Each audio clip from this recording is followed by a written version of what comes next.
Assalamualaikum warahmatullahi wabarakatuh. Bismillahirrahmanirrahim. Alhamdulillahirabbil alamin. Wassalatu wassalamu ala asyrafil anbiya'i wal mursalin wa ala alihi wa sahbihi ajma'in. Amma ba'du. Yang terhormat Bapak dosen pengampu mata kuliah Filsafat Islam, Bapak Murtajib MSI. Kemudian kepada teman-teman yang saya perkenankan, saya berserta dengan teman-teman saya, yaitu Misbahul Munir Abadi, Siki Fatatun Najah, kemudian ada Mbak Siti Fajriyah, dan saya sendiri Hanatus Sa'diyah akan menyampaikan, membahas, mencoba mengulas mengenai epistemologi Burhani. Selamat menyimak. Assalamualaikum warahmatullahi wabarakatuh. Di sini saya akan menjelaskan mengenai epistemologi Burhani. Pertama kali kita akan mengenalkan perjalanan Burhani, yaitu Al-Burhani demonstratif secara sederhana bisa diartikan sebagai suatu aktivitas berpikir untuk menetapkan kebenaran proposisi melalui pendekatan deduktif dengan mengaitkan proposisi yang satu dengan proposisi yang lain yang telah terbukti kebenarannya secara aksiomatik. Menurut Al-Jabiri, prinsip-prinsip logis yang digunakan dalam Burhani pertama kali dibangun oleh Aristoteles yang dikenal dengan istilah metode analitik, yaitu sistem berpikir, pengambilan keputusan yang didasarkan atas proposisi tertentu, proposisi hamliyah atau proposisi syatiyah, dengan mengambil 10 kategori sebagai objek kajiannya, diantaranya kuantitas, kualitas, ruang, waktu, dan seterusnya. Dalam operasionalnya, metode berpikir analitik atau silogisme ini terbagi dalam dua bentuk, diantaranya silogisme kategoris dan silogisme hipotesis. Silogisme kategoris adalah bentuk silogisme yang premis-premisnya didasarkan atas data-data tak terbantah, mutlak, dan tidak tergantung pada suatu syarat tertentu. Sedangkan silogisme hipotesis adalah bentuk silogisme yang premis-premisnya tidak merupakan pernyataan mutlak melainkan tergantung pada suatu syarat. Dalam sejarah perkembangan selanjutnya, sistem pemikiran Aristoteles ini pecah menjadi dua aliran, yaitu aliran Iskandariyah dan aliran Athenian. Nah, madhab Iskandariyah adalah aliran yang tetap konsisten dan berusaha menjaga filsafat Aristoteles secara murni dan bersih, tidak bercampur dengan pemikiran lain. Sedangkan madhab Athenian atau Helenisme adalah aliran yang mencoba menggabungkan antara pemikiran Aristoteles dengan pemikiran lainnya, khususnya Plato. Dan banyak mengajarkan filsafat neoplatonis yang dibangun oleh Plotinus. Sedangkan metode analitik Aristoteles masuk dalam pemikiran Islam lewat program penerjemahan buku-buku yang gencar pada masa Khalifah kekuasaan Bani Abbas.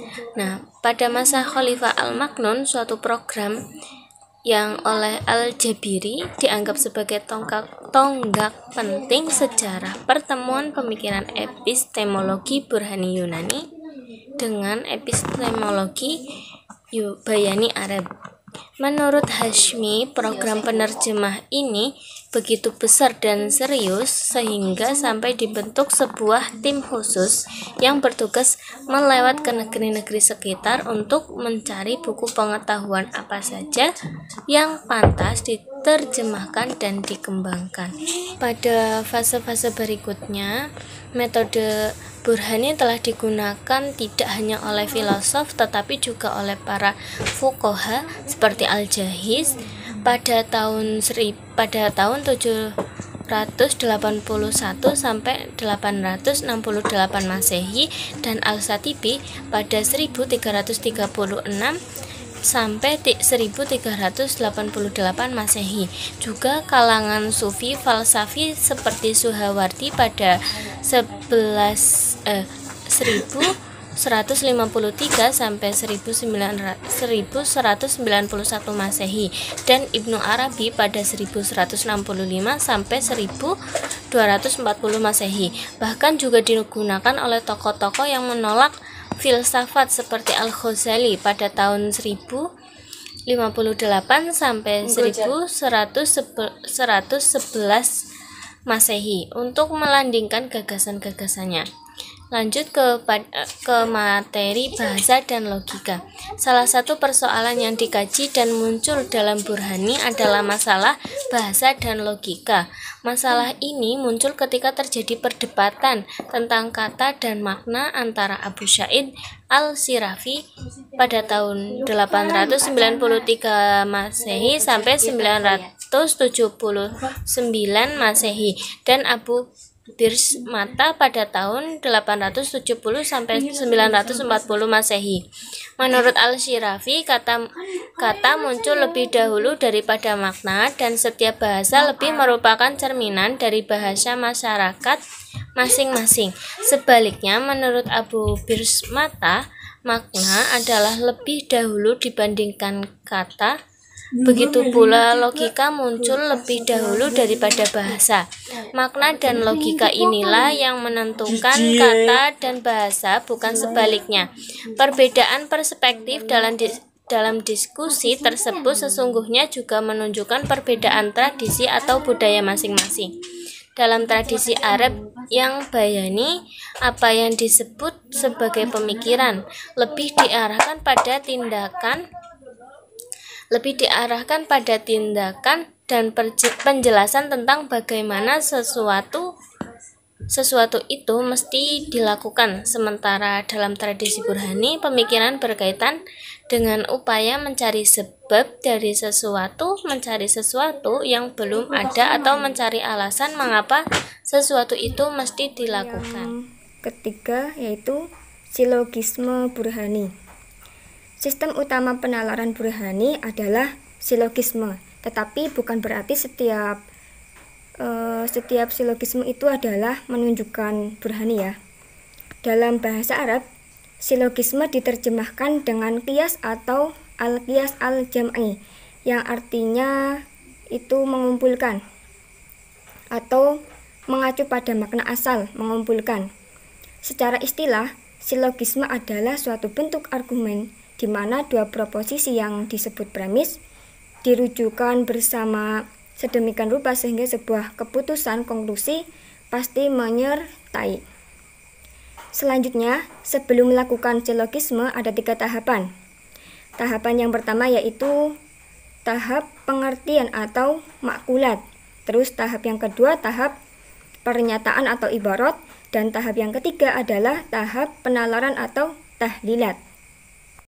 Tahap pengertian adalah proses abstraksi atas objek-objek eksternal yang masuk ke dalam pikiran. Dengan merujuk pada 10 kategori yang diberikan Aristoteles sekitar tahun 384 sampai 322 sebelum Masehi. Tahap pernyataan adalah proses pembentukan proposisi atau qodiyah atas pengertian-pengertian yang ada. Dalam proposisi ini harus memuat unsur subjek atau maudhu dan predikat atau mahmul serta adanya relasi di antara keduanya, dan dari sana hanya lahir satu pengertian serta kebenaran. Untuk mendapatkan satu pengertian yang tidak diragukan, sebuah proposisi harus mempertimbangkan 5 kriteria al-faz al-khomsah, yakni spesies naung, genus atau jins, diferensia atau fas, prompium atau has, dan oksidentia atau arod. Tahap penalaran proses pengambilan kesimpulan berdasarkan atas hubungan di antara premis-premis yang ada, dan disinilah terjadi silogisme. Baik, demikian presentasi dari kami kelompok 4 mengenai filsafat Islam yang di dalamnya itu banyak sekali pembahasan, di antaranya epistemologi Burhani, kemudian ada perjalanan Burhani, dilanjutkan ada bahasa dan logika, terus yang terakhir itu ada silogisme Burhani dan lain-lain. Mungkin dalam presentasi kali ini kita lebih harus membuka cakrawala kita untuk menciptakan sebuah diskusi agar kelas kita tidak selalu monolog, tapi menjadi sebuah dialog yang indah. Kalau memang belum tahu, kenapa harus malu untuk bertanya? Bagi yang sudah tahu, kenapa harus malu untuk menjawab? Mungkin seperti itu. Mari kita menciptakan diskusi yang hangat. Dari kami sekian, mohon maaf bila banyak sekali kekurangan dan khilaf. Assalamualaikum warahmatullahi wabarakatuh.